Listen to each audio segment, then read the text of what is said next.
my recipe for pico de gallo. I'm gonna show you how I make my pico de gallo. My pico de gallo, okay? So this is a Roma tomato, okay? I just cut it in half. I like to scoop out the insides, so I just basically take my knife and I run it along the inside. You don't have to do that if you don't want to. I just like to take out those seeds and stuff like that that are in there, and then I go ahead and I just slice.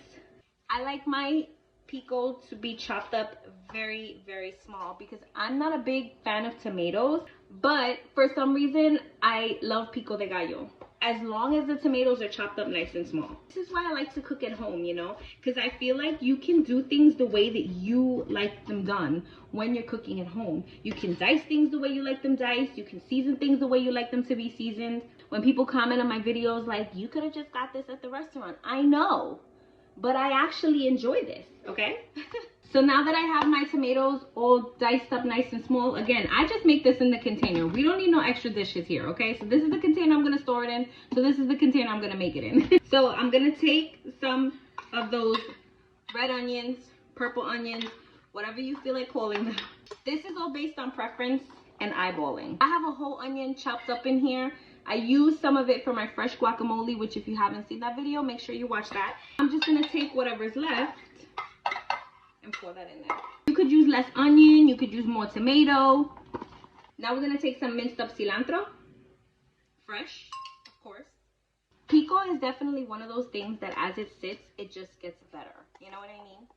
Now, just because I use the Roma tomato doesn't mean that you have to use the Roma tomato. Use the tomato of your preference. Now we're gonna season this up a bit. I'm gonna put a little bit of salt and some pepper.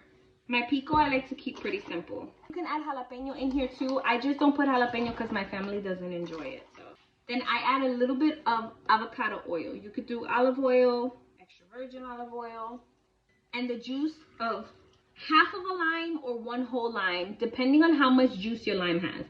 That was a lot. So let's see how that looks once I give it a stir. The 2 cloves of garlic that I mashed up, I don't put a lot. I literally put that much because this is raw garlic, and garlic will take the flavor over of anything you put it in if you put too much. We just love garlic around here. I know this might not be traditional, but I like to put garlic in everything. Well, not everything, but you know what I mean. That smells incredible. As she sits, she will get even more delicious. I'm gonna pop a lid on this and I'm gonna put it in the fridge. If I feel like it needs more lime, I can always add some later. But there she is.